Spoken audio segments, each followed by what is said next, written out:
Good day. I found a good article about attempted genocide of the Acadian and Mi'kmaq nations. It was written in 2005 by Daniel N. Paul. I will put his link in the video description. In early 1755, the Acadian deputies were summoned to Halifax by Governor Lawrence and ordered to swear an oath of allegiance to the British Crown. This they refused to do, contending, as they had with Cornwallis in 1749, that if they did so, the French would set the Indians against them and they would be massacred. The English lost no time in responding. Colonel Robert Monckton rounded up the Acadians in Chignecto, while Colonel John Winslow ordered those at Minas to assemble at Grand Pré. They were loaded into the holds of ships and scattered to the four corners of the world. Families were separated, never to see one another again, and untold numbers died in transport. I want to make a few comments with the last sentence. Families were separated, never to see one another again. I went through very difficult experience of being forcibly separated from my husband, and for 19 months and a half. And once I was reunited with him, he died 5 months and a half later. So I can understand very well how they felt to be separated and not to never see one another again, because of my experience. Continuing to read. The Mi'kmaq faithfully stuck by their Acadian allies to the bitter end. Some of the Acadians tried to escape and were aided and protected by the Mi'kmaq to the best of their ability. The Mi'kmaq also joined forces with them to drive back the British, as was reported by the French governor. The British burned the village, including the church at Chipoudy, and was responded to thus. Mr.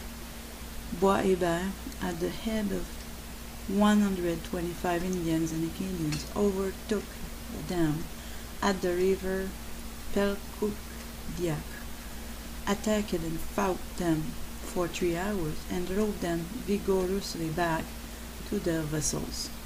The English had 42 killed and 45 wounded. Mr. Gordham, a very active English officer, was among the number of the wounded. We lost 1 Indian and had 3 others wounded. Many Acadians went into hiding among the Mi'kmaq and remained with them until the British and French ended their hostilities in 1763.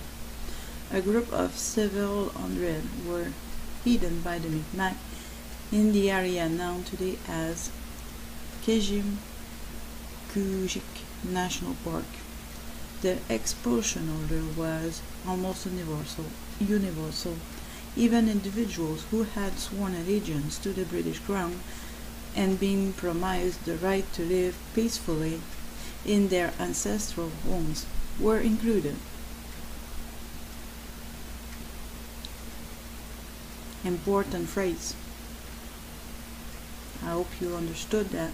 I repeat, even individuals who had sworn allegiance to the British Crown and been promised the right to live peacefully in their ancestral homes were included. Professor Jeffrey Plank, University of Cincinnati, states, everyone involved understood the conflict to be a race war. During the 1750s, the politics of Nova Scotia centered on issues of national identity. At various times during the decade, the British engaged in combat with several different peoples who inhabited or passed through Nova Scotia, the Mi'kmaq, the French, and the Acadians. The British governors of Nova Scotia generally believed that they were surrounded by enemies, that the Acadians, the Mi'kmaq, and the French would soon find a way to cooperate and overthrow British rule. One of the principal between parentheses aims of British policy, therefore, was to keep these people separated, to isolate the Mi'kmaq, the Acadians, and the French. To achieve this goal of segregation, the colonial authorities adopted two draconian policies. In 1749, the governor began offering bounties for the scalps of Mi'kmaq men, women, and children. The aim of this program was to eliminate the Mi'kmaq population on the peninsula of Nova Scotia by death or forced immigration. In 1755, immigration, not immigration. In 1755, the British adopted a different but related strategy. It deported the Acadians and relocated them in safer colonies to the west. Viewed in the abstract, these two programs, to pay for the death of the Mi'kmaq and to relocate and absorb the Acadians, represented very simple thinking. The colonial authorities who endorsed these programs placed the inhabitants of Nova Scotia into two categories, Europeans and savages, and treated them accordingly. In retrospect, I don't believe that the Mi'kmaq and Acadians could have ever escaped their fate. The paranoia and racism harbored by the British would never have permitted it. Today, the Acadians have in a half-hearted apology from the Crown for the horrors committed against their ancestors.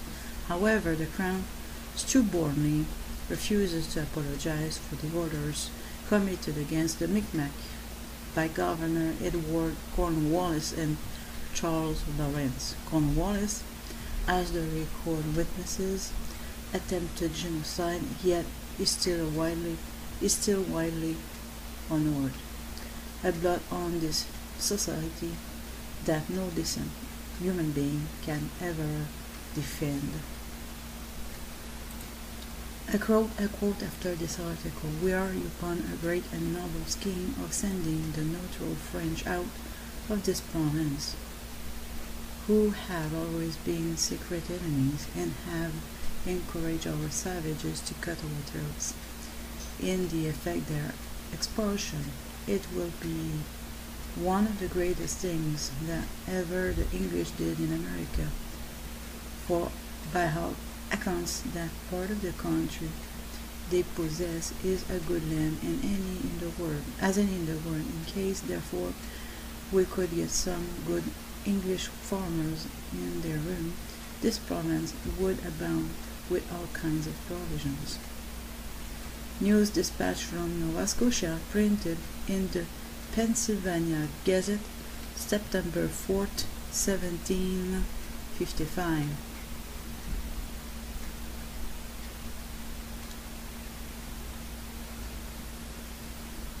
So this describes very well the paranoia that was talked about. Thanks for listening.